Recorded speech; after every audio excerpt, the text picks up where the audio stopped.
Quand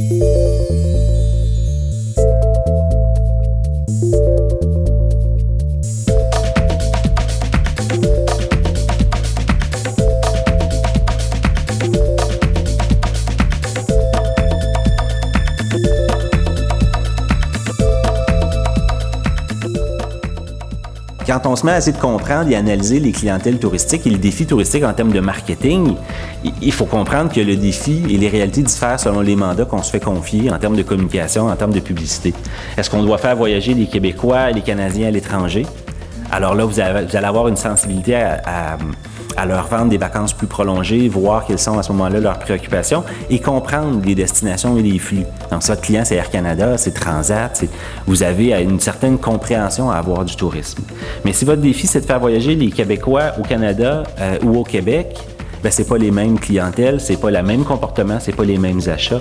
Et c'est encore différent si votre travail, c'est d'aller convaincre les gens de l'international, de l'étranger, de venir découvrir notre destination québécoise. Vous aurez à ce moment-là à comprendre les particularités de notre destination et les comportements de consommation et d'information touristique des pays émetteurs.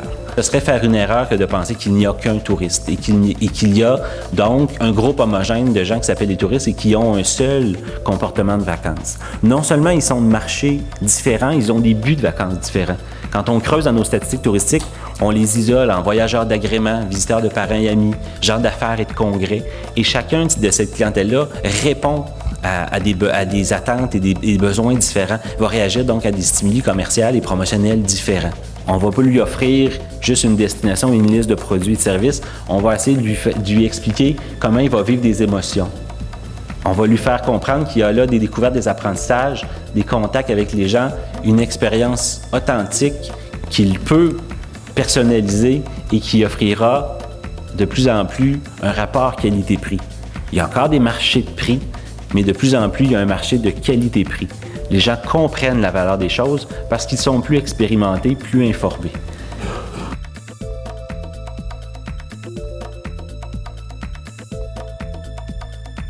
Si vous êtes un intervenant touristique et que vous décidez de commencer à développer des programmes de marketing électronique, c'est vraiment important de regarder un peu le cycle de vie du voyageur parce qu'une personne, il y a toujours 7 étapes quand une personne décide, par exemple, de partir en voyage. Premièrement, il y a l'étape du déclic, donc c'est l'événement qui déclenche le rêve. C'est un ami qui vous parle d'un voyage qu'il a fait. C'est une pub à la TV, c'est une pub dans un magazine ou encore une pub sur Internet. Il y a l'étape du déclic. Ensuite, il y a la phase de la considération. Donc, c'est le moment où le voyageur commence à comparer ses options. Moi, mais j'avais planifié aller dans telle région, mais ça semble m'intéresser. Donc, il y a une phase considération. Il y a une phase recherche. Alors, le voyageur commence à se documenter, consulte de multiples sources d'informations.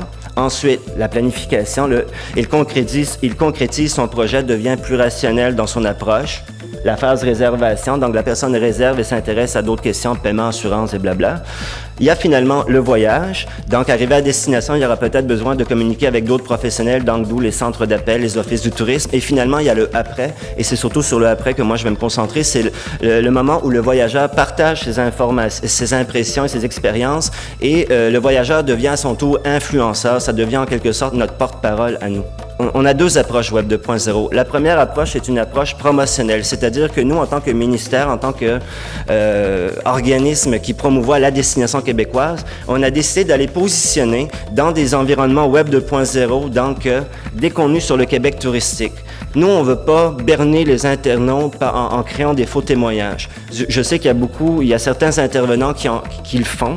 Écoutez, c'est tant mieux pour eux, mais nous, c'est pas du tout de notre approche. Pour nous, le Web 2.0, c'est synonyme d'authenticité. Alors, d'une part, donc, quand on va aller positionner des contenus, on affiche clairement nos couleurs. Deuxièmement, également, c'est l'authenticité dans les commentaires.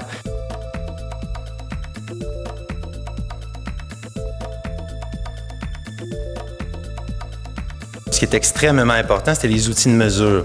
Comme je vous ai dit tout à l'heure, on avait peu d'informations sur la clientèle. Alors là, on s'est payé une Cadillac, qui est le système Site Catalyst de la compagnie Omniture, qui permet d'amasser, de colliger, d'analyser une tonne d'informations extrêmement pertinentes. C'est à ce moment-là qu'on avait toute l'information possible pour développer des stratégies et aller un petit peu plus en détail au niveau de l'approche client sur le web.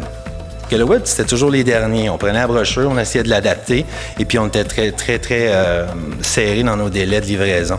Alors, ce qu'on a fait, c'est qu'on a renversé la vapeur. On a d'abord développé avec le marketing stratégie de mise en marché sur le web d'abord, le produit Golf, et ensuite de ça, d'apporter les autres placements ou collatérales traditionnels en support à cette stratégie-là, qui a très bien fonctionné parce qu'on était là plus rapidement, on a pu s'ajuster à la réponse et finalement, ça a été beaucoup plus fluent comme méthode de mise en marché.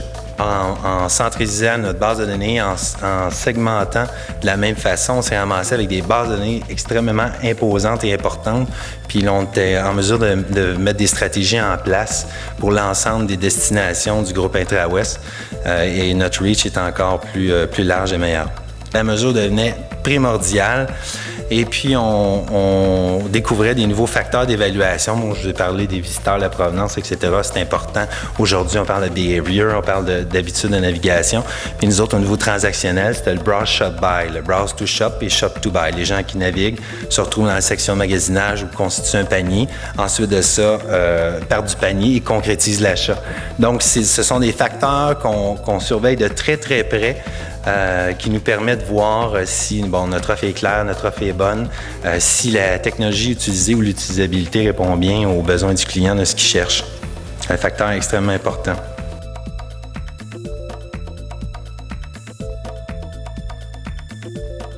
First off, we're living more and more stop-and-go lives.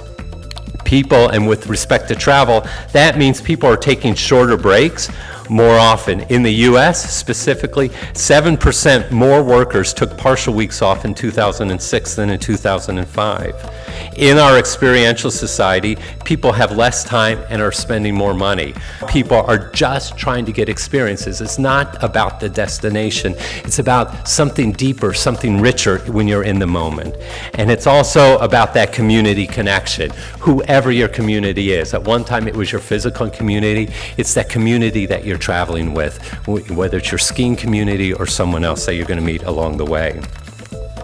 And with respect to that, what's really interesting, and that Nielsen study in April 2007 that's referenced on the slide, in that community, 78% of consumers said they would trust recommendations from other consumers.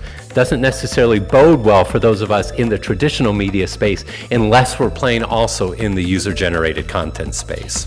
We celebrate those emails from our consumers and we incorporate them in our product. It's as simple, and when you're thinking about this, you can think about it in a very simplistic way. We publish a new guidebook. We publish about 500 of them in 8 languages. We sell 8 million a year.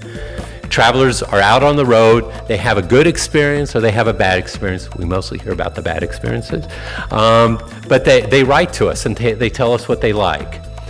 They send in their information to our Talk to Us network.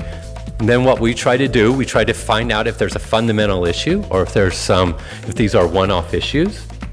And we reply to all those consumers. And some of it's automated bots, but we try very hard to reply to all those consumers because once a consumer, always a consumer is our belief.